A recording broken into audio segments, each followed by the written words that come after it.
You are listening to Leaders and Legends, a podcast featuring some of Indiana's most fascinating men and women whose impact has shaped our state, our communities, and us. Join us as we discuss their imprint on our history. Leaders and Legends is brought to you by Veteran Strategies Incorporated, your local veteran business enterprise specializing in public relations, media relations, public outreach, crisis communications, and digital photography. My name is Robert Vane, Principal of Veteran Strategies, former Deputy Chief of Staff to Mayor Greg Ballard, and Communications Director for the Indiana Republican Party. I'm honored to be your host for our discussion.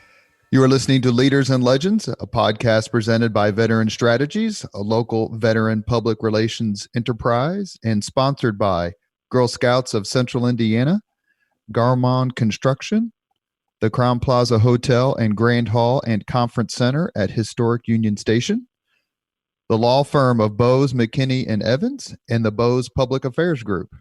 And finally, the McGinley's Golden Ace Inn, and our favorite, MacAllister Machinery, your friendly neighborhood Caterpillar dealer.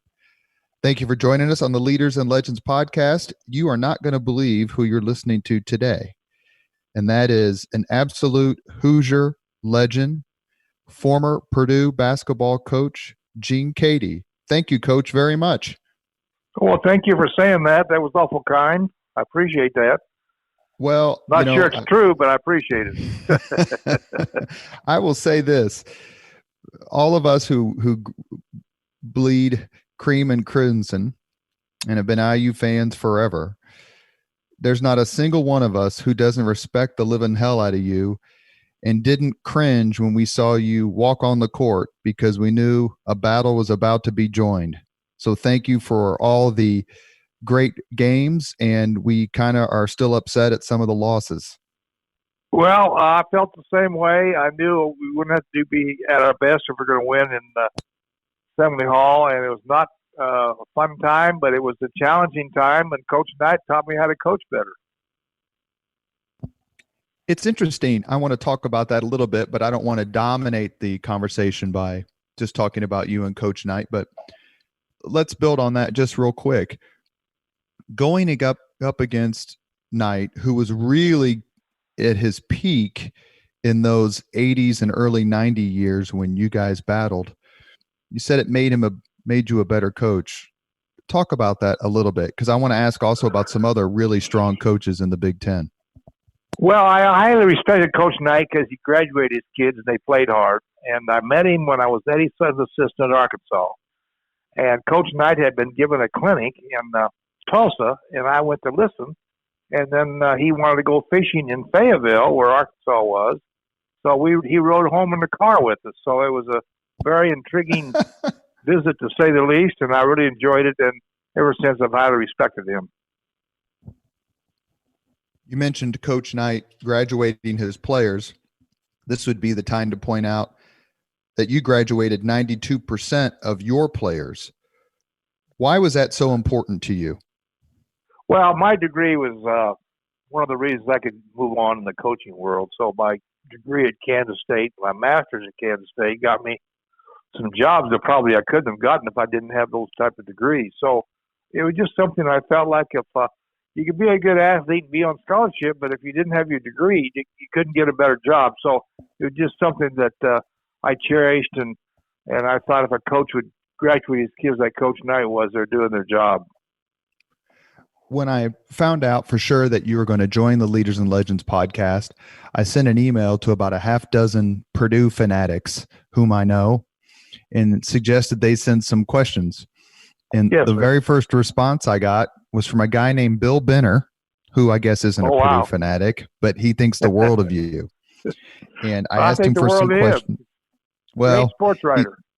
Bill Benner has been on the podcast, and he's absolutely wonderful and a great friend of mine. And I wanted to get his input. And first question he asked me to ask you, or suggested I ask you, is what about the influence of your parents, Lloyd and Helen Keady, and how did they shape you to not only want to be a coach, but to succeed in life?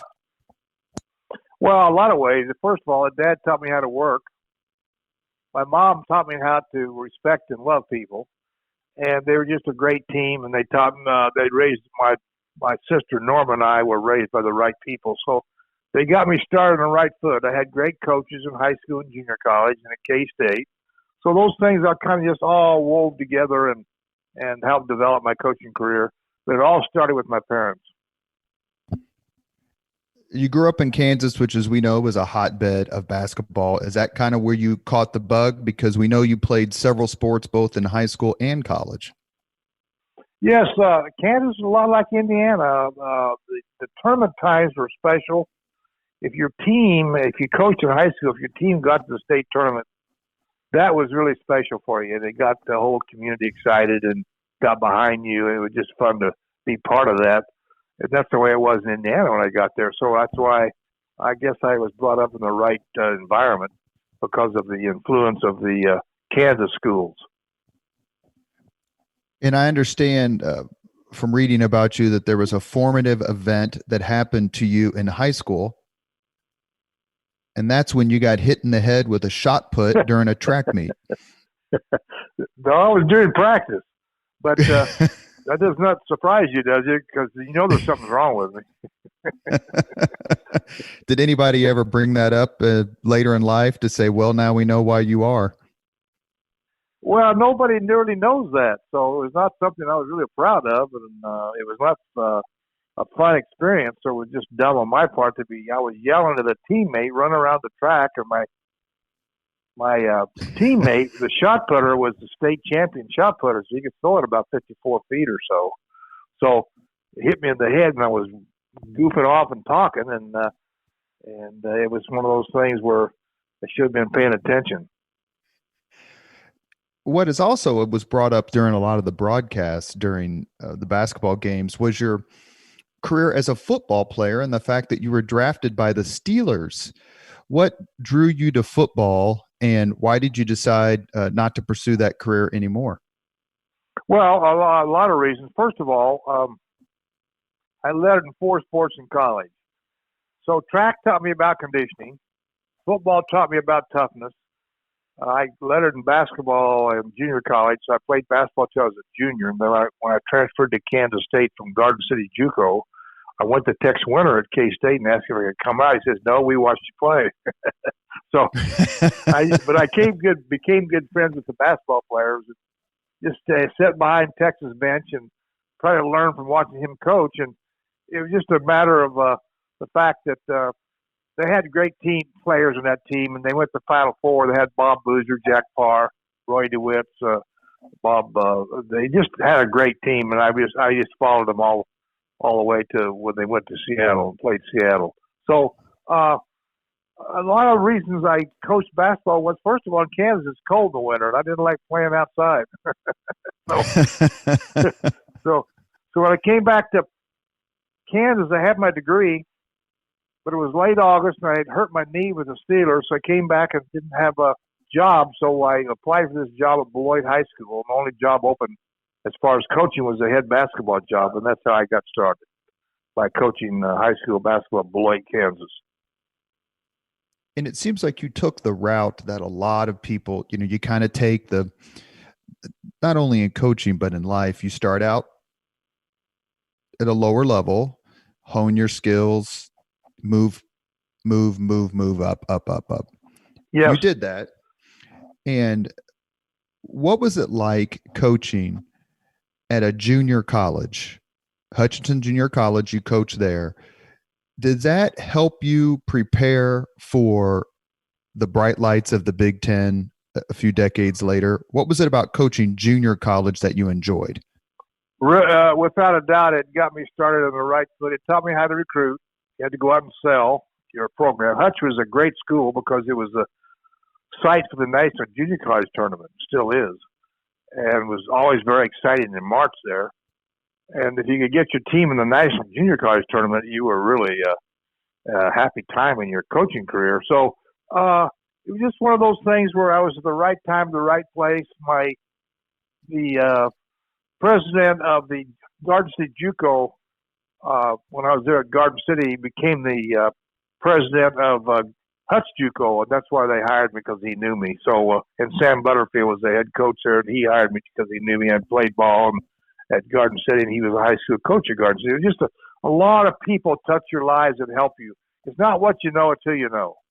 And it's just one of those things where everything kind of fell together, and I got lucky. How much of your career would you say is luck? Right place at the right time. Well, at the right right moment. place, right time, hard work, treat people with respect, make sure that you teach. Coach Wooden taught me that coaching is Coach Lavin said one time he was just a coach, and Coach Wooden jumped on him and said, "What do you mean just a coach? A coach is a teacher. He's not a coach. He teaches how to do things right." And Coach Wooden was a good friend of mine, and I learned a lot of things from him. So I used to go to his clinics. He used to do 7-Up clinics around the nation. I used to go listen to all of them. So I used his practice schedule to the T. I used his press, his 2-2-1 zone press. Used a lot of his offensive schemes. So because he was a Purdue graduate, I became close to him. I was going to ask you about him later, but to stay on that for just 1 second. Okay. So Steve Lavin, who is part of your coaching tree, and I was going to ask you about that later as well. He's at UCLA, and here you are at Purdue, both of you in a sense following Wooden to a certain degree. Wooden didn't coach at Purdue, but he was an All-American at Purdue. Right. Did you feel any sort of, not pressure isn't the right word, but like these are the standards for which I'm going to be held, and I need to meet or exceed these standards based on excellence? I didn't feel any pressure or stress. Somebody said, "Yeah, you don't feel it because you give it. You give stress." That's what Don I never Shula did feel said. Stress or pressure. I just felt like I tried to keep my job. Move on. I only had 1-year contract, so you're trying to survive. It's survival of the fittest, like March is. So, just one of those things. You grow up in the coaching world under the circumstances of the situation at the time. But now they have like 5-year contracts and get paid $1 million and so on. So I was brought up I guess at the right time. I had with high school, it was a great experience for me. I still talk with my ex-players. They're 74 now, and I still talk to some of them. And the parents in those days were very supportive. I used to give paddles in phys ed with my fraternity, paddle whack-up once, They didn't do something that they were asked to do. And then they get home, they get one from their parents. Now I'd get fired or sued. So the parents were very supportive, and they still talk to a lot of them. In 1975, you move on to Arkansas and an assistant under one of the really terrific coaches in the last quarter of the 20th century, and that's Eddie Sutton. It was at that time that you made it to the Final Four. And I don't know if he was – what'd you say? It's in 1978 in St. Louis. That's right. One of the players you had on that team went on to an incredibly successful career in the NBA, and it really is an all-time great. I want to ask you about Sidney Moncrief. What was it like to coach him? Oh, man, it was a joy. Great young man, a hard worker, good leader, wanted to win in the worst way. Probably the first or second best player I ever coached next to Glenn Robinson. So great guy. And he was known as a defensive stopper in the pros. Is he one of the best defensive players you ever coached in college? Oh, yeah. Yeah, and of course on our team we had Ronnie Brewer, who was our point guard. So we had the ball handled by him. And then we had Marvin Delph, who was a shooter. And Sidney became a better defensive player because we needed him. And I mean, he was a good player on offense too, though. He was a great all-around player, an All-American. What was it like to be associated with Eddie Sutton? What did he teach you about coaching? Everything. I mean, he was the best coach I was ever influenced by. He and Bud Presley, a junior college coach in California, Boyd Grant, the coach of Fresno State, my high school coach, Merwin Wilson, all those Tex Winter, all those guys influenced me, and I stole a lot of stuff from them. So Eddie Sutton was a great motivator, expected the best out of you, and was a great teacher, great defensive coach because he played for Mr. Iva at Oklahoma State. So he was defense was his forte, but he also was a great shooter. And in high school and from Kansas and went to Oklahoma State, but Mr. Iva wouldn't let him shoot much. And he was always a guy that if he had a good shooter at Arkansas, he let him shoot because he wasn't going to punish him like he thought somebody punished him at Oklahoma State. So even though Mr. Iva was a Hall of Fame coach. Did you ever coach against Eddie Sutton when you made it to Purdue?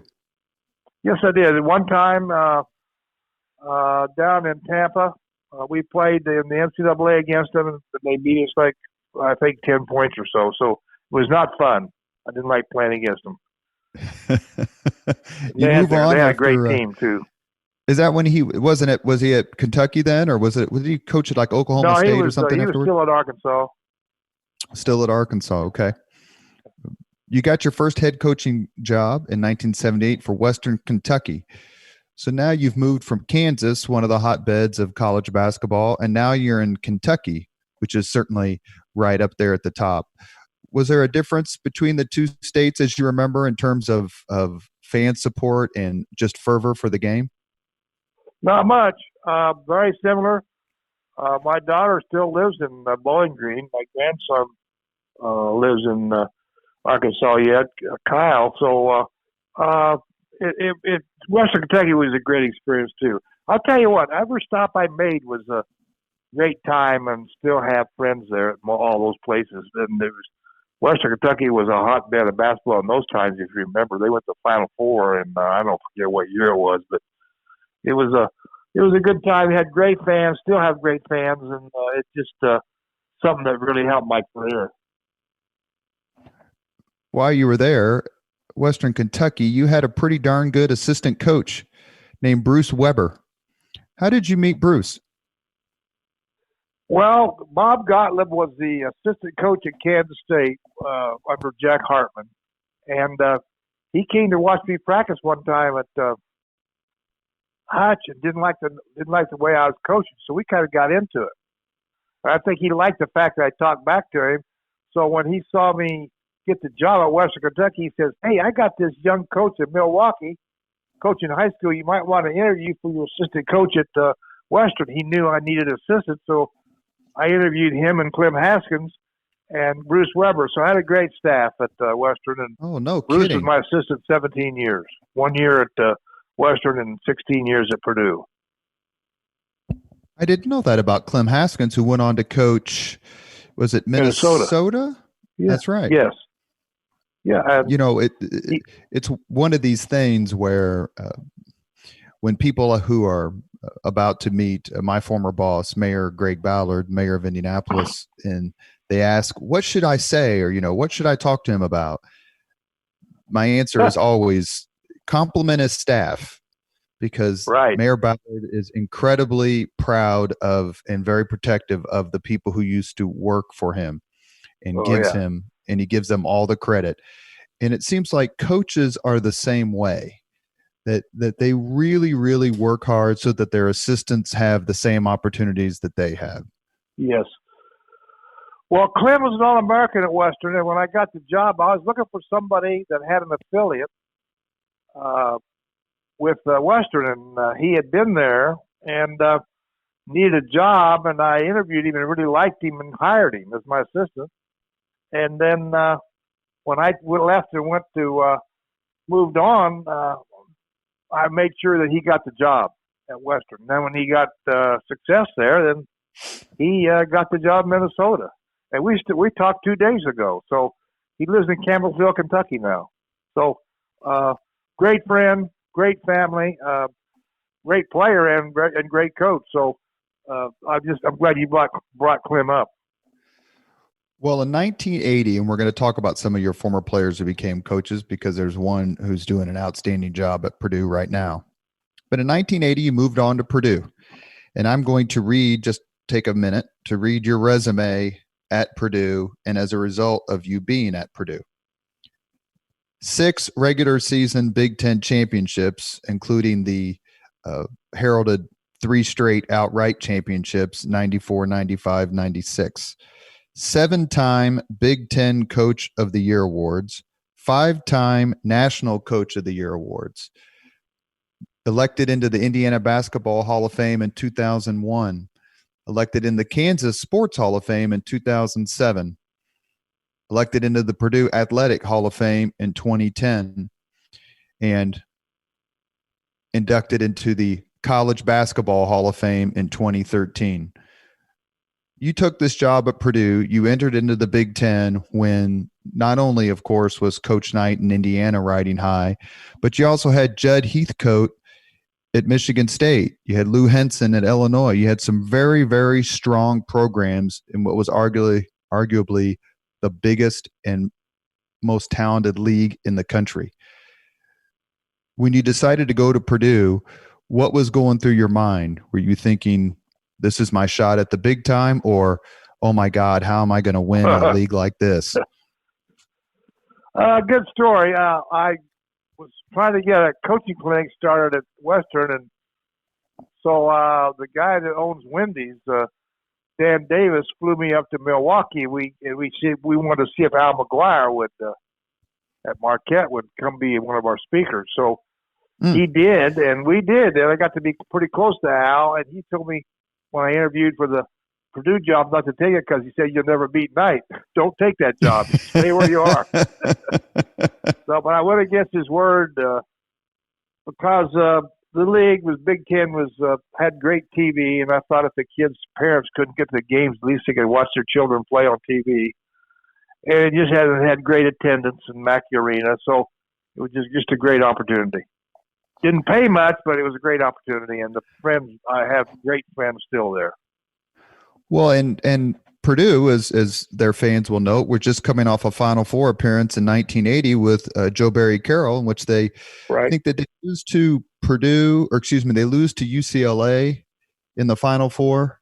Is that right? And Louisville ended up beating UCLA for the national championship. Beat them. Yep. I went to that game. Really? Yeah, I didn't have any idea I was going to be interviewed the job like 12 months later. I coached a USA team in Colorado Springs because I got started with USA basketball. And in those days, to develop Olympic players, they had the East teams, the West teams, the South team, the North team, and they played a 4-team thing in Colorado Springs to develop college players for the Olympics. And they asked me to coach the South squad, which I did, and we won the gold medal. And Fred Schaus happened to be the assistant coach at Purdue, and he saw me coach that team. So when Lee Rose left to go to South Florida, he told George King they ought to look at that guy at Western Kentucky and interview him. So that's how I got started at Purdue, because of my experience coaching the USA team, and Fred Schaus liked the way I coached and recommended me to George King. That's how it all got started. Did you ever send a note to any of the people who said you couldn't beat Knight when you used to beat him? No. I was trying to win the next game. No. You're just trying to survive in the Big Ten. Yeah, they said, who was the toughest senior player in the Big Ten? I said, whoever you played next. It didn't make any difference whether you're at Michigan or Michigan State or Illinois, Northwestern, Wisconsin. They were all good. So it didn't make any difference. Ohio State. So it was a situation where you just had to survive, keep moving. When you took the job at Purdue, was there any pressure to beat Indiana specifically? And the reason that I bring it up is I think of Coach Harbaugh up at Michigan, who clearly was hired in some regards because Michigan keeps losing to Ohio State. Harbaugh hasn't been able to beat him. There's tremendous pressure there.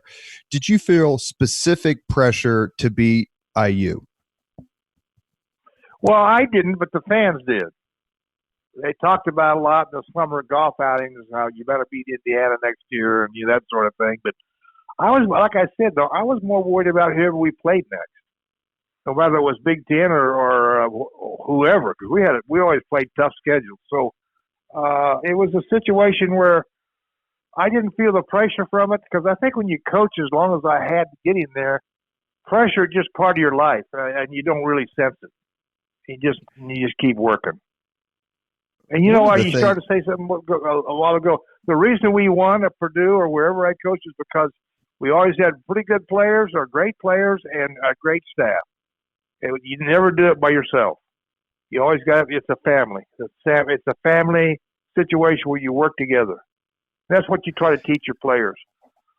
I'm reading this book about the Yankees right now, about Joe Torre, and that's his philosophy he had. It's about family, everybody working together, and that's exactly what I believe.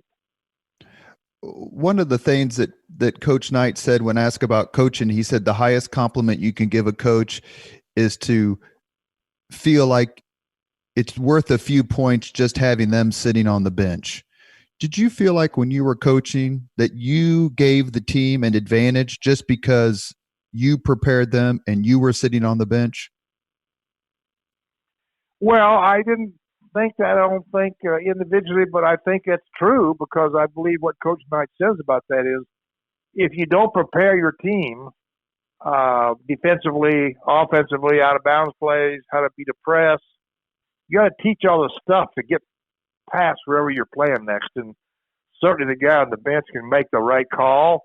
And then sometimes you blame yourself for losing because you didn't make the right call during the game. I blame myself for the losses a lot of times, but I didn't come out and verbally say it. But, it's just one of those things you thought to yourself that if I'd have done a better job, made the right call, I'm sure some of the fans thought that, but, that's one of those things where you just live with that and move on. Do you feel the fans at Purdue directly influenced the game, that they helped Purdue players win just by their fervor and their love of the program? No question about it. Mac Arena is one of the best home court advantages in America, at least when I coached there.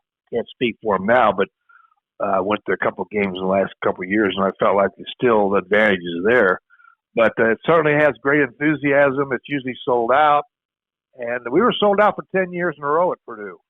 Us and the United Center, where Michael Jordan was playing. It's kind of the two venues in America that were usually sold out. So it's just a great place to watch basketball and play basketball and have great enthusiasm for the game. I hate to bring this up, but it's a true story based on a friend of mine who was a bookmaker. And he said the two biggest home court advantages in college basketball that influenced the line of a game were the Pit at New Mexico, right, and Mackey Arena at Purdue. Yep. Yeah, I believe that. I agree. The Pit is a great advantage. Where I saw Valvano win a national title once. That was beautiful. Absolutely. You couldn't find anybody to hug. Running around the court looking for. You were listening to Leaders and Legends, a podcast presented by Veteran Strategies, a local public relations enterprise, and sponsored by Girl Scouts of Central Indiana, Garmong Construction, the Crowne Plaza Hotel and Grand Hall and Conference Center at Historic Union Station, the law firm of Bose, McKinney, and Evans, and the Bose Public Affairs Group, the McGinley's Golden Ace Inn, and MacAllister Machinery, your friendly neighborhood Caterpillar dealer. Thank you for joining us on the podcast today. Our guest is true Hoosier legend, former Purdue basketball coach Gene Keady. Is there a Hoosier leader you particularly admire or legend, not even related to sports? Is there someone who you've really taken a real look at and said this guy or lady is doing it right? Well, Coach Jordan Wooden, when Wooden was there, he was Player of the Year 3 times nationally. As you know, what he did when he went to UC at UCLA has been unprecedented. So it's one of those things where I think the president they have now at Purdue is tremendous. The athletic director and the assistant AD, Jason, is tremendous. It's a lot of people in Indiana influenced my career. a lot of players. We had 16 guys make first team All Big Ten, so all those people was very influential. On and on and on. You can go on and name a lot of guys, and some of them still work at Purdue. Todd Foster's in the academics. Brian Cardinal works in John Purdue Club, I believe. So there's a lot of people that still works at Purdue and is influenced by the fact that I was able to have them work with me. You know, you mentioned Brian Cardinal. He would certainly be on the Mount Rushmore of the Purdue basketball players who IU fans just couldn't stand. And I say that as a compliment, of course. Were you aware of how much IU fans couldn't stand Brian Cardinal because Cardinal hustled his tail off and kept beating us? Oh, yeah. Did you get some pleasure in that? Oh, yeah. Yeah. All right, Brian, we're going to Assembly Hall tomorrow. Give him hell. Well, I never said that, but he did it. But his dad, was the trainer in Illinois for Lou. Lou is a good friend and a great coach, Lou Henson. And we recruited Brian Cardinal. I never thought we had a chance in the world to get him because I thought Illinois would take him, But we got lucky, and he liked Purdue, and he came over and played for me, and he beat him eight times in a row. It was unbelievable. So we got lucky again. So it's he's a great story and has a great had great influence on my career. When you walk into Mackey Arena, is there a certain game or maybe play or player that enters your mind first? Well, no, a lot of them. I could go on and on and on. I got so many. I mean, please do. You got 16 guys make first team All Big Ten. You've had a pretty good bunch of guys that Bruce Weber did a great job recruiting. Kevin Stallings, on and on and on. So Conzo Martin. So Link Darner. So it's you could Matt Waddell. So you could just go on and on and on and have a whole list of guys that made the tradition so good there. Is there a particular, or maybe two or three games that you can think of that where the crowd was just so electric or the stakes were so high that you just can't get it out of your mind when you walk in there and you look around and go, yeah, this is the building where, and I'm thinking, and correct my memory if it's wrong, didn't you beat IU in the last game of the Big Ten season and it cost them either a share of the Big Ten title or cost them the title outright? I don't remember that, but I think that happened one year. I don't remember what year it was. I think it happened one year, but they did the same thing to us once. It wasn't just us. It happened back and forth. I think we beat Boyd Grant and Fresno State one time. I thought that was a huge win. Boyd Grant was one of my favorite coaches of all time, and we won their tournament on their court and they were supposed to be the hardest place to win a game on the road in the nation, and we won that at their place. And I thought that kind of turned my career around nationally. The first time we beat IU at home on our court, I remember Kevin Stallings hit 2 free throws to win that game, and that was my first year there. And that was in the big. It wasn't in '80. It was '81, February of '81, or March, and that was a good win because we kind of beat a team that everybody wanted us to beat bad, but by the same token, it kept us alive in the Big Ten. So a lot of games throughout the time were important, but by the same token, it was just one of those things we expected to win. I didn't think we were going to win, but we expected to win. Did you take the losses at Mackey harder because you lose on your home court and you just have a different sense of deflation because you didn't defend your home turf? No doubt about it, because you feel like you let the fans down, feel like you didn't do a good job teaching and practice, that sort of thing. And I always blame myself. When I was looking through your career in the last few days and looking at some of the pictures, there was a picture, and I remember seeing it at the time when I was younger. I don't think I was in the military. I think it was even earlier than that, the early to mid 80s, where there's a picture of you and Coach Knight has his hands around you like he's trying to calm you down because you've got this fierce look on your face. What's it like I got to that picture up here on my wall. Oh, you do? Yeah. What's it Yeah. like to be told to calm down or to be, counseled to keep cool by Bob Knight? It was unusual to say the least. One time we were playing at Assembly Hall, we were behind 2, and Link Darner shot a 3 at the buzzer, and I thought he got fouled. So I'm chasing the referees out of the Assembly Hall up the hallway there to show some guts and call a foul, even though it's Assembly Hall and against Coach Knight, which I didn't say that, but that's what I thought.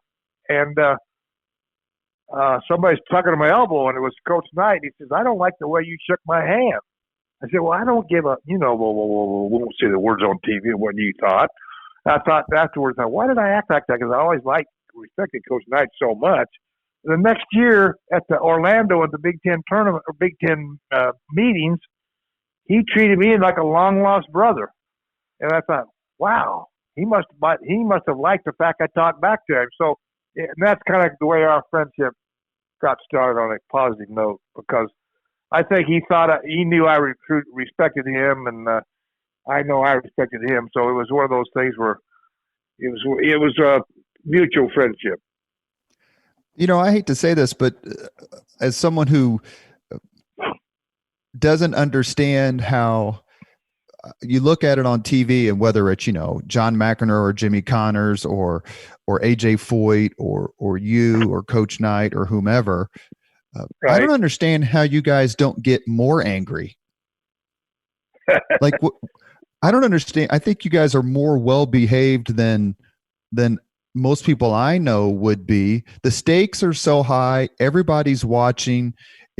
These are important games. You've got to placate the fan base. You've got to justify your contract or your coaching. I'm really surprised that you guys keep it together as well as you do. I'll tell you why, because our wives, they are mad at me for acting like a jerk. And my mother would call me in Sacramento and chew me out for cursing during the game. Dad's teaching me lip reading, knock it off. So, that's why, because of our wives and our mothers. Did you ever feel like you crossed the line and had to go back to a referee and say, look, last time I saw you, I really lost it. I apologize. Oh yeah. I talked to Ted Valentine 2 days ago and said that, I'm sorry, or I said that I was that jerk a lot of times. But he said, "That's okay, Coach. I knew you're trying to win a game." So I talked to Ed Hightower down in Florida a couple of months ago. He's down at Kurt Clausen's place. Got to see him. Got to see Randy Whitman down there. So it's just good to see people you had battles with. Talk about a little bit about some of the players you coached against. You coached against, in your time in the Big Ten, some of the greatest players in the history of that conference. And we're going to talk about some of the players you coached here in a minute. But are there any of them that names? Calvert Cheney? Isaiah Thomas comes to first. He was a hard cookie to guard. So he was tough, and he was tough. He was very competitive, and I highly respected him. There's so many of them. There's so many. You have to name so many, and you could name some of them. Of course, didn't play against Magic because he left before I got to Michigan State. But Michigan State had a lot of great players. But Scott played at Michigan State, the guard. Scott, I can't think of his name. I'm sorry, last name. But he was a tough cookie too, the guard. So tried to get him to come to Purdue. I couldn't get him. But Scott Skiles? Scott Skiles, yeah. Another one that was I lost to recruiting that I really wanted. But every team had great players on it at some point. And they were just hard to guard and hard to contain and keep from beating you. So you worked hard at it in practice to curtail it, but sometimes it didn't work. Sometimes they were better than you. Let me throw a couple of names out there real quick before we move on. Chris Webber. Well, he's one of the Fab Five, so he was very hard to guard. So, and he had a couple other guys in that team that was not bad. One of them still does announcing, and he was at Toronto when I was there. What the heck is his name? So Jalen Rose? Yeah, Jalen Rose was at Toronto when I was there. We had a lot of laughs about how they were always afraid of me because they said I always look so mean on TV. So anyway, I don't think he's afraid, but I think it was one of those things where we respected each other. You mentioned earlier about Lou Henson and your friendship with him. Were you also close with Judd Heathcote? Very close. Probably the best, next to Knight, probably the best friend coach in the league. Judd was a very dear friend. Coach Izzo had me come up and talk at his banquet he had for Judd a couple years ago, so that was fun. Yeah, Judd was a special guy in coaching, special character too. Great coach, great guy, good friend, good golfing buddy. One of those rare friendships you have in coaching that you don't get very often.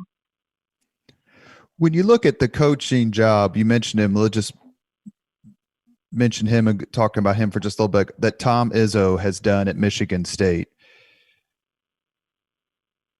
Very special. Unbelievable. For the generation of coaches who kind of came after you and Knight and Henson, does he stand out in your mind as a singularly talented and accomplished basketball coach, not only in the Big Ten, but throughout the country? Nationally. Not a question about that. That's very true. He and Coach Weber and I and Judd would run around together at the Final Four when we'd all go together to meet there. We'd always were buddies and went to bars and stuff together. So Izzo was a young coach. Coach Weber was a young coach, and we're all good friends. Still are. We've talked about coaching a little bit. Let's talk about recruiting. You have a famous quote about recruiting, which I'm going to mention right now. Coach Gene Keady once said that recruiting is a lot like shaving. If you miss a day, you look like a bum. Yeah, I got that from the Arizona State football coaches because Troy Young was their trainer. And I used to go out because I was a big football fan. I used to go out and sit on the sidelines and listen to their football coach. I loved listening to him. And I got that from their assistants, that saying, and I thought it was very apropos, and I always used it, and I stole it from them, the Arizona State football coaches. So, and Troy Young was a teammate of mine in high school in Larned, Kansas, and then he became the trainer at Arizona State. So we still talk. I still talk to him. Did you enjoy recruiting?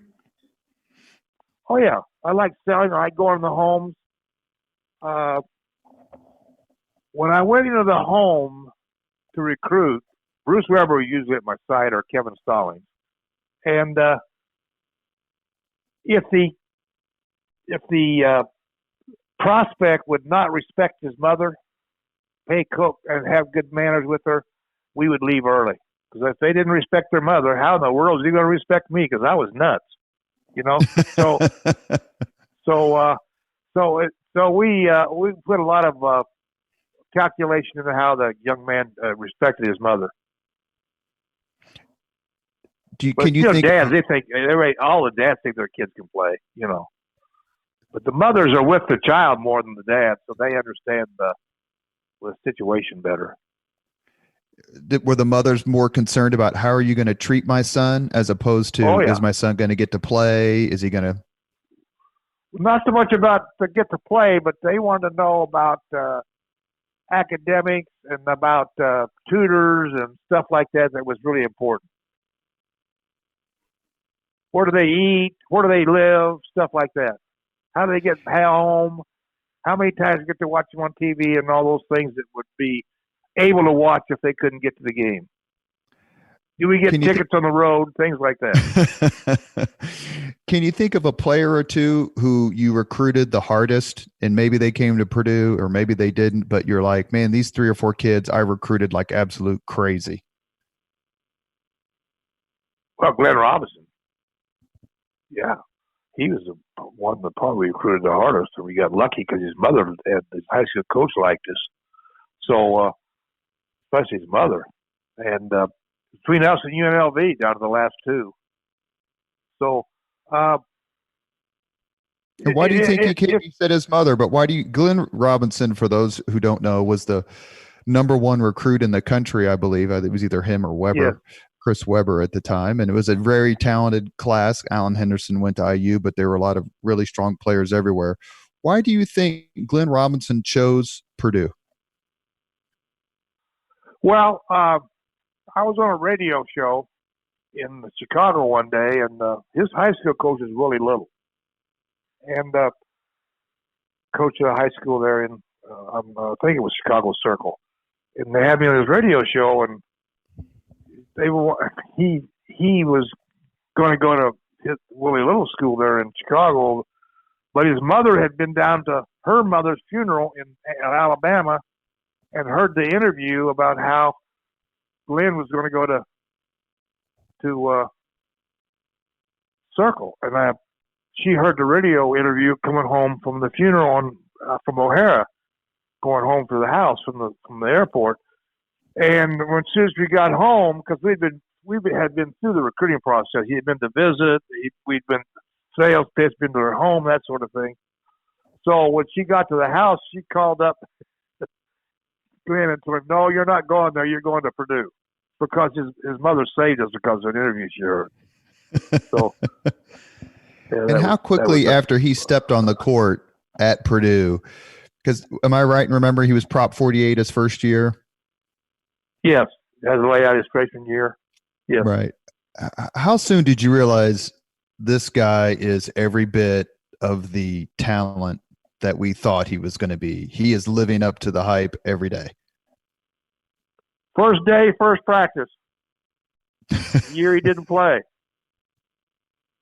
So we had a janitor there, a custodian there, and who always made sure they were my best friends wherever they worked.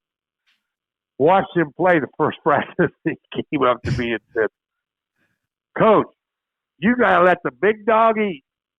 And he called him the big. That's how he got his name by one of the custodians there at Mackey. So that's how he got his name, because one of our custodians really liked him and said, "He can play, Coach. You got to get him." So he got that nickname at Purdue. He didn't have it. I thought he had it before then, but he got it at Purdue because someone, a custodian at the gym, said that. That's the story I'm sticking with. I'm not sure about that, but that's my story.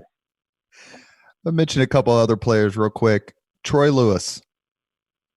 Great shooter, great friend, still talk to you. He works for Victory Food Company in Dayton to this day. We talk about, I'd say once or twice every 2 months. Great shooter from Anderson, the Wigwam. Just a tremendous, he's one of the guys, he and Todd Mitchell and Everett Stevens are three guys that kind of, and Melvin McCants and Kip Jones kind of get us our first great starting five together. When I was at Purdue. That was a great human being, great guy, had a great, his mother was the reason we got him, Julia. So, and Todd Mitchell was a great player, and Everett Stevens was a great player. Everett still works in Lafayette. So, it's just one of those things where we got lucky. You know, we got three guys, the triplets, and they were fun to coach too. They went to class. They all got the degrees. I was very proud of that. Conzo Martin. Oh, boy. Special. My wife's daughter is a movie producer in L.A. or director, and lives in Chicago, in New York. She's a lawyer. I'm trying to get her to make a movie out of Conzo.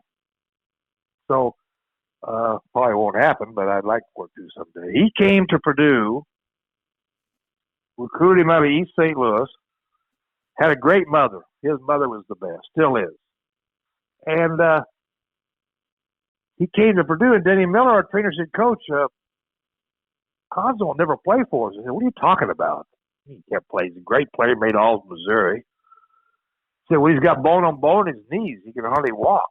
He's about crippled." I said, "What?" So, but they didn't know Conzo very well. And he ran the stadium stairs, lifted weights, and got his legs where you'd never know he had that situation, 6 months later. Became one of the best get open players in the Big Ten ever. So then he plays for us, and we win, I don't know, 3 Big Ten championships, I think, in a row with him. I'm not sure he was part of that, but I think he was. And goes to Europe, comes home.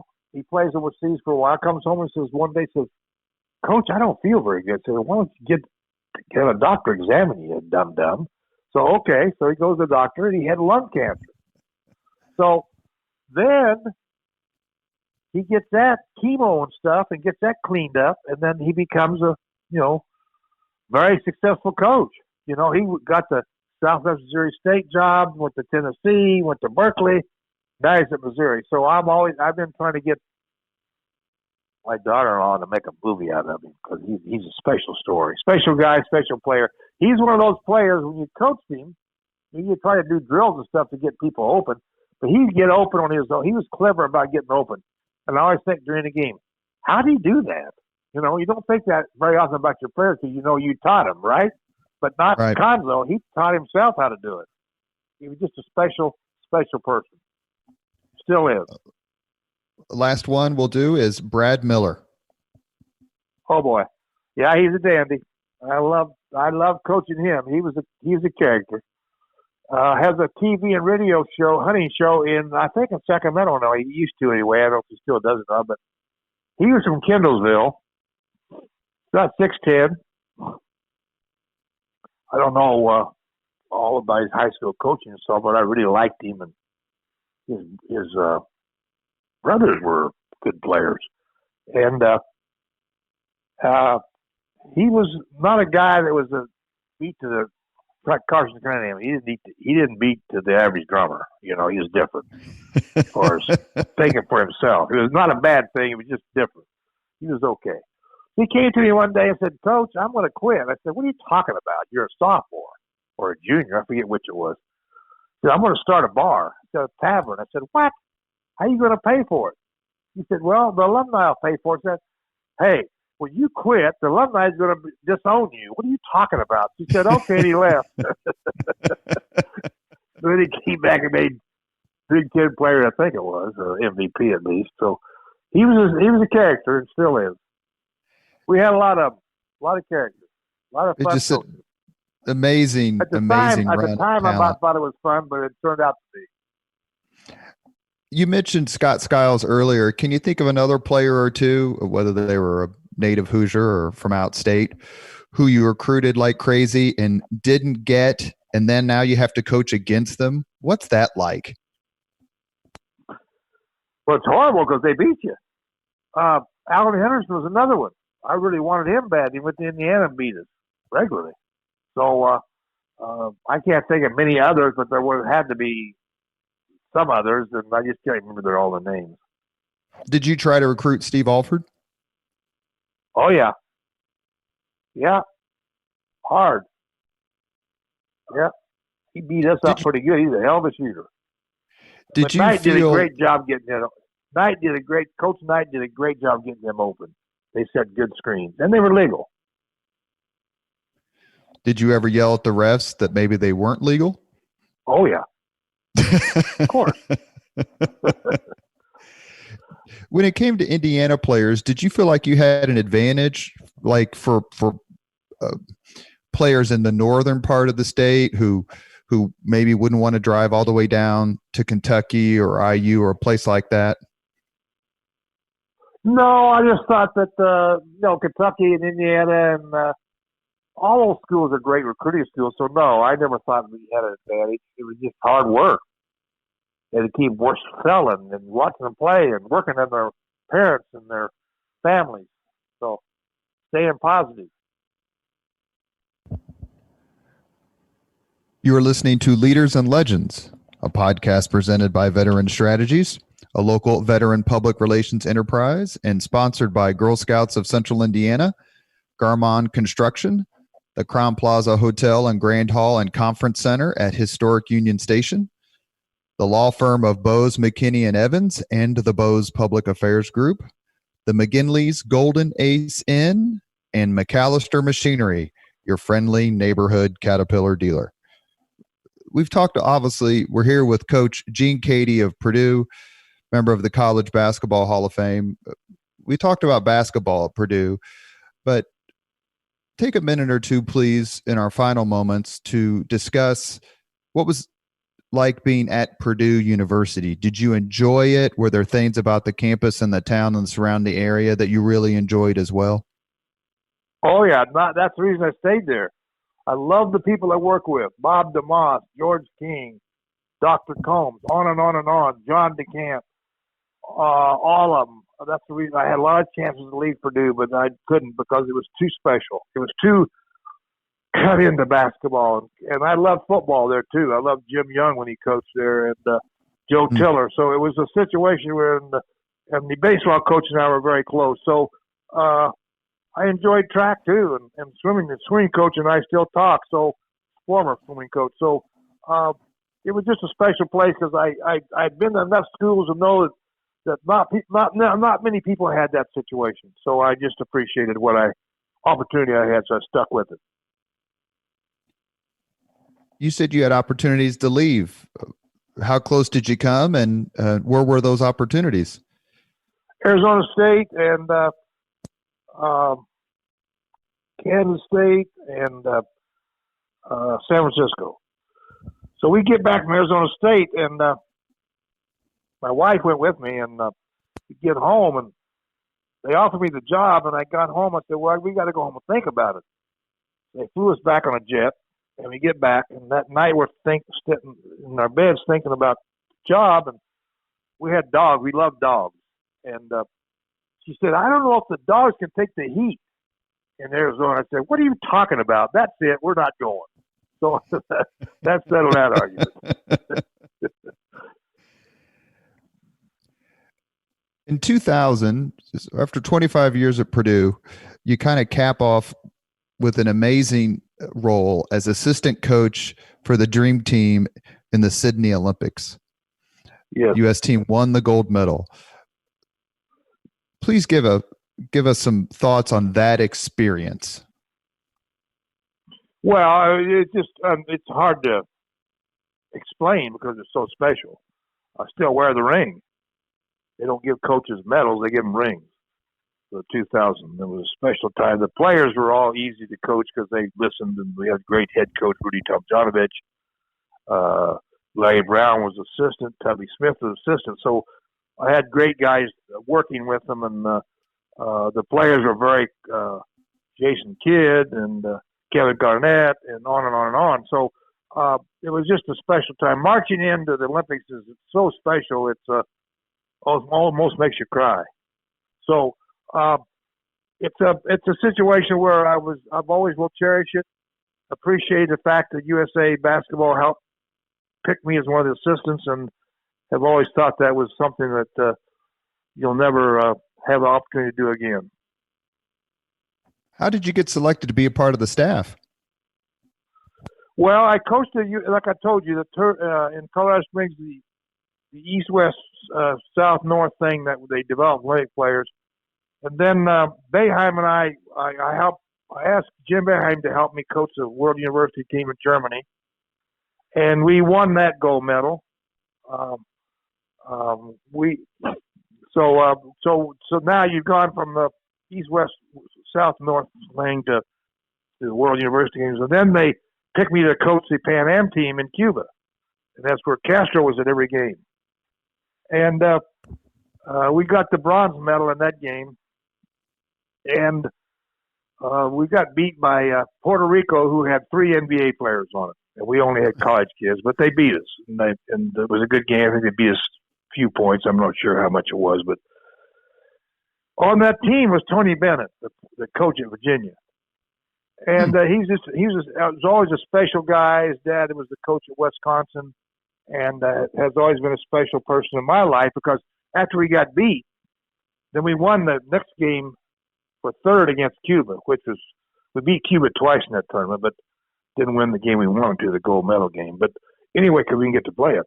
But Tony was one of those guys that was a special guy to coach, great point guard, tremendous coach now, as you know, at Virginia. Came to my apartment where they had bungalows there for us to stay for the coaches in Cuba. He came to my house and wanted to know if I was okay. Here's a player coming to check us if the coach is okay. Yeah, Tony, I'm okay. Don't worry about it. We got beat, and we'll be fine. And it turned out he was fine. He won a national title here, a couple of years ago, didn't he? So it was just a special. That's how I got to be an Olympic coach, because of success in other USA tournaments. What's it like to be out of coaching and watch games, whether it's, I know you did some Big Ten Network commentating, but just to sit, and I know you've been very active in your retirement, and we want to talk about that for a second before we let you go, but to watch the NCAA tournament and not have a chance to play in it, is it something you enjoy, or is it something that you just can't bring yourself to do? No, I love watching it. I appreciate it. Sorry we can't watch this year. Next year's in Indianapolis, so I can't wait for that. But Big Ten Network was a great gig. That was the best gig maybe I ever had. There's Really? Great people there to work for. They're unbelievable. So that was fun doing TV after I retired from coaching. So had some good jobs after I left Purdue. Went to Toronto for a year. Worked for Jim Todd there.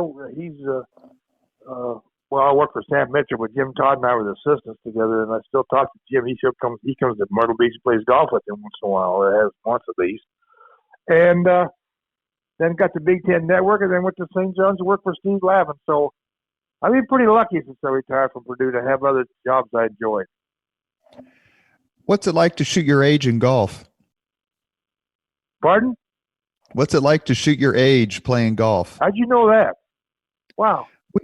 We do research here at the Veterans. No secrets, is there? It was fun. Yeah, the guy I played with was named Jim Beach, and he said, Coach, if you make this putt, I did make about a 3-footer. You make this putt, you shot your age, which was one of my goals, and it was an 83. It wasn't a great score, but it was still for me. I was 83, and I shot my age. So that was pretty, for me, it was special. And Jim says, if you make this putt, you shoot your age. So that was fun. Did you feel some pressure there? I average about 88. I shoot about 88 on the average. Is it hard for someone who none of us can believe that Bob Knight played golf? Like, that would seem to be the worst game possible for him to take up. Are you a better golfer than Coach Knight? I played with it. Pardon? Are you a better golfer than Coach Knight?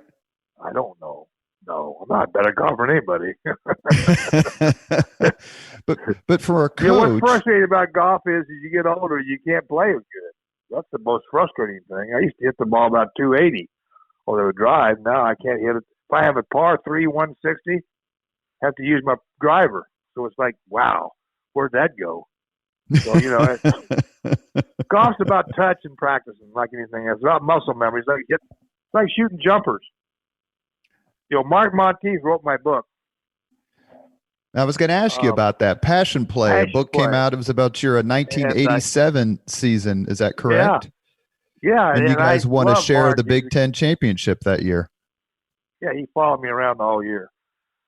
It ended up like we wanted it, but we got close. But anyway, close doesn't count. Not horseshoes. Anyway, I called Mark the other day and said, Mark, I want to write another book. He said, what are you talking about? I said, well, I want to write a book called Soft Touch.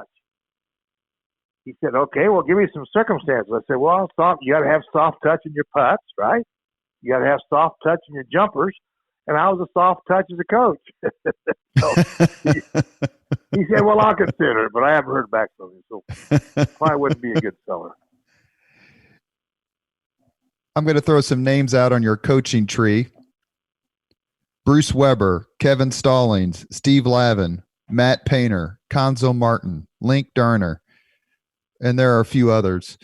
What's it like to see Austin Parker. That's right. Yeah. What's it like to see your former players and people who you've come to know and love over the years try to succeed in such a high pressure profession? Well, I love it because I know that I'm surprised he became a coach after being under me, first of all. But it's fun to watch them, but at the same time, just as frustrating if they lose because I know what they're going through at home and they don't like it and they don't want to be involved in losing, and it's no fun to be part of that when you lose. But it's just part of the job. You got to learn to cope with it. But I love watching them, and I love going to the games from them in the vicinity to see them. But Brandon Brantley is the assistant coach at Purdue, and he played for me, and I'm always yelling at him about something. I didn't teach you to do that. He says, Coach, they don't listen like they used to. I said, well, whose fault's that? I said, what would you do if you didn't lose? And he said, listen, I said, you wouldn't play. So it's like, but I guess times have changed. I don't know. But anyway, Matt Painter's a great coach, and I enjoy watching his teams play. Purdue has had 2 men's basketball head coaches in the last 40 years. That's pretty remarkable in this day and age. Yes, it is. As you think about it, yes. I got lucky and was there 25, and now he's been there 15. So special guy, from a special family. You know, he went home after his first week being in practice and said his dad's a lawyer and was a lawyer in Muncie. And said, Dad, I don't know if Coach Keady knows what the hell he's doing. And his dad said, well, I'm sure he wants to play the worst player. Shut up, get back to campus and go to class and be quiet. So his dad straightened him out real quick, and it's worked out pretty well for him. It was just a few months ago. I recommended him to Morgan Burke to take the job. Well, Painter's done an absolutely terrific job. He's a heck of a coach, yes, and I don't care who you root for. You have to admire and acknowledge excellence, and he certainly qualifies. Just a few months ago, you were involved in a very special day. Part of it happened at Assembly Hall when Coach Knight came back after 20 years. And then you were both honored at an Indiana Pacers game that night. Talk to us a little bit about that day and what it was like to see you're at Assembly Hall. Coach Knight comes back to Assembly Hall. Purdue ends up beating IU. Then you travel up to Indianapolis, and the two of you are at center court on behalf of the Indiana Pacers in their Indiana Day in basketball. What was that like? Well, first of all, I really appreciated the Indiana players surrounding Coach and bringing him into the Assembly Hall. That was fun to watch and respected that a lot. So that was fun to see, and hope it happens again at some point. And then that night at the Pacers game, it was special to be able to be introduced with him and be part of anything I do with Coach Knight is special. So that was fun. I appreciated the fact they invited us. We end all podcasts. They sent me a jersey. They sent me an Indiana Pacers jersey. They framed and mailed to me. It's got number 1 on the back of it. I'm not sure I'm number 1, but that was very much appreciated too. So I got it here in my man cave. Well, you're number 1 in a lot of things at Purdue, including all-time winningest coach. And your record at the Big Ten was almost unparalleled, and only Coach Knight and Coach Izzo in the modern times can compare to it. And anyone who loves good basketball appreciated your career at Purdue and how hard your teams played. And it is interesting, as you said earlier, the days of the IU Purdue basketball games, the intensity you could feel, and I can only say in Indianapolis, was so palpable. Like everybody was on edge because everybody wanted to be the one who could talk smack the following day. Sure. On the golf course next summer. That's where you caught it if you got beat. You are listening to the Leaders and Legends podcast. We are joined today by an absolute all-time great, and that's Purdue basketball coach Gene Keady. Coach Keady, we end the podcast with the same 5 questions to everybody. So Purdue President Mitch Daniels answered these, and everyone gets them. And if you're ready for them, I'll give them to you. Okay, I'm ready. Go ahead. If you could, your first one is, what was your first job? The job was at Beloit High School in Beloit, Kansas, 1958. Do you remember your first concert? Concert. Well, yeah, it was a high school concert. They used to have what they called assemblies in those days. They take us to London High School to listen to orchestras come to town, and it was like 1952. Yes, I always enjoyed watching all the different instruments. Wasn't any good at music, but I enjoyed watching and listening. Number 3, if you could recommend any book for someone to read, which book would you choose? Of course, the first one would be the Bible. I've read a lot of good ones lately. One of the ones I'm reading right now I read was Why the Best Are the Best, and I read so many. I've read like 7 books in the last 5 months. So I'm getting ready. I'm reading the Yankee Years right now. I'm getting ready to read Bill Walton. A friend of mine across the street here brought me 5 books to read that he knows I like history. So yeah, I knew you're a history buff. Yeah, I love history. It's one of those things that Bud Presley taught me, the junior college coach of California I talked about earlier. It's just history is something special. That just read a book about the Civil War. That was very interesting. Tough times, and that was not good for our country, but we went through it to get better. Did you read Mark Monteith's book, Passion Play, on your 1987 season? Oh, yeah, I read it. Didn't like it, but I read it. I didn't like what the results were. I liked the way he wrote, but I didn't like the way it ended. He's incredibly talented. I have to ask, yes, did you read the book, A Season on the Brink? Oh, yeah. Yep. Of course I did. I had to keep up with my enemy. I should say competitor. I was reading that book. I was A Season on the Brink. I was sitting in the Indianapolis airport. It was 1987. I had flown home on leave from the Army, and I'm reading that book, and I look up, and the person who is standing 5 feet in front of me, just standing there with his teammates, was a guy named Michael Jordan. Wow. And I had just read the part in the book about Jordan playing for Coach Knight during the Olympics, and I looked up and I just laughed and said, "I just got done reading about you." And Jordan looked at me and he goes, "Is that book any good?" I'm like, "Oh, it's real good." Yeah. Yeah, that was I got before Michael Jordan's picture in my man cave here right by me. So anyway, great guy, great friend. Maybe one of the best players in the history of the game, no doubt.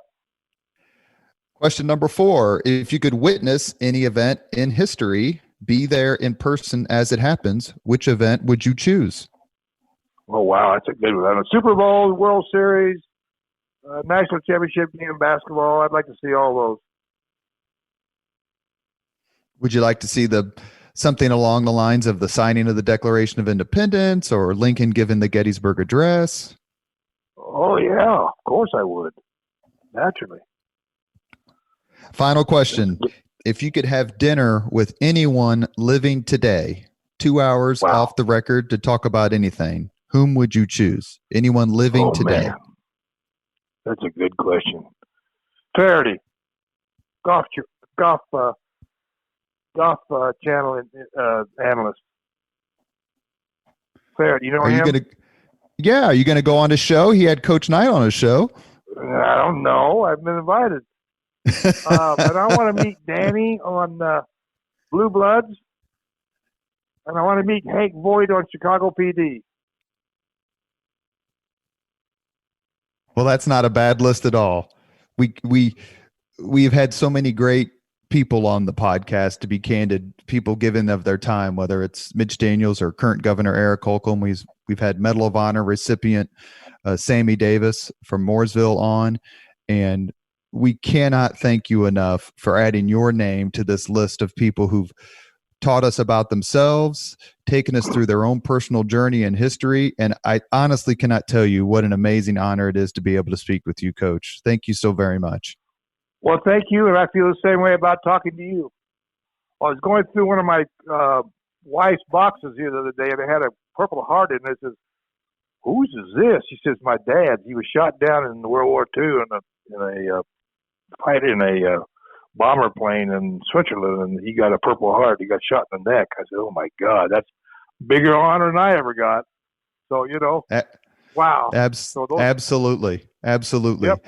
And if I'm up at Purdue buying my son lunch one day and you happen to be around, I'm happy to spring for a meal. What'd you say he's majoring in? He's in the aviation school. He's learning to be a pilot, like one of your ex-players, Tony. Yeah. Tony. Well, they flew me a lot of places recruiting. Aviation school special in my heart. They took me a lot of places.